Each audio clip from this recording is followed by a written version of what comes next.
জানেন, নিজের জন্যও মাঝে মাঝে কিন্তু কিছু বানিয়ে খেতে ইচ্ছা করে। তাই ফ্রিজে ভাত ছিল, পান্তা না খেয়ে কী করলাম, ভেজে নিলাম। কীভাবে করেছি বলি।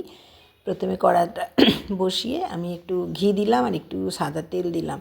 আর এই উপকরণগুলো লাগবে: কারি পাতা, পেঁয়াজ, রসুন, কাঁচা লঙ্কা। যারা কারি পাতা না খান একটু সবজি দিয়ে করতে পারেন। তাই ওটা গরম হয়ে যাওয়ার পর কারি পাতাগুলো গাছ থেকে তুলে এনে একদম কড়াতে দিয়ে দিলাম। দেওয়ার পর কারি পাতাটাকে একটু ভালো করে ভেজে নিলাম।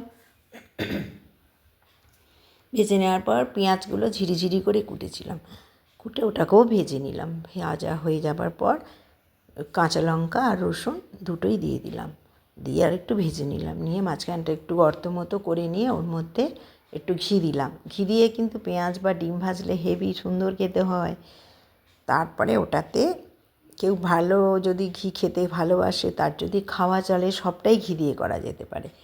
তো তারপর ডিমটাকে ওর সঙ্গে ভালো করে মাখামাখি করে ভেজে নিলাম। কিন্তু কুচিয়েও করা যায়, আমি কুচিয়ে করিনি, কেননা শিলে বাটনা আর মিক্সির বাটনা দুটো দুরকম টেস্ট হয়। তারপর ওটা ভাজা হয়ে যাওয়ার পর ভাতগুলো দিয়ে দিলাম, 1/2 চামচ নুন আর 1 চামচ চিনি দিয়ে দিলাম। যারা মিষ্টি বেশি খান তারা মিষ্টি দেবেন, ওতে একটু কাজু কিশমিশও দেওয়া যায়, আমি দিইনি। আর যারা কারি পাতা খান না, অবশ্যই ধনে পাতা দিয়ে আর সবজি দিয়ে করবেন।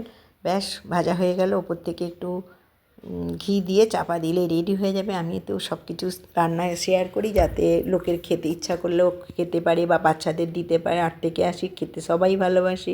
এইভাবেই আমার পাশে থাকবেন। Thank you.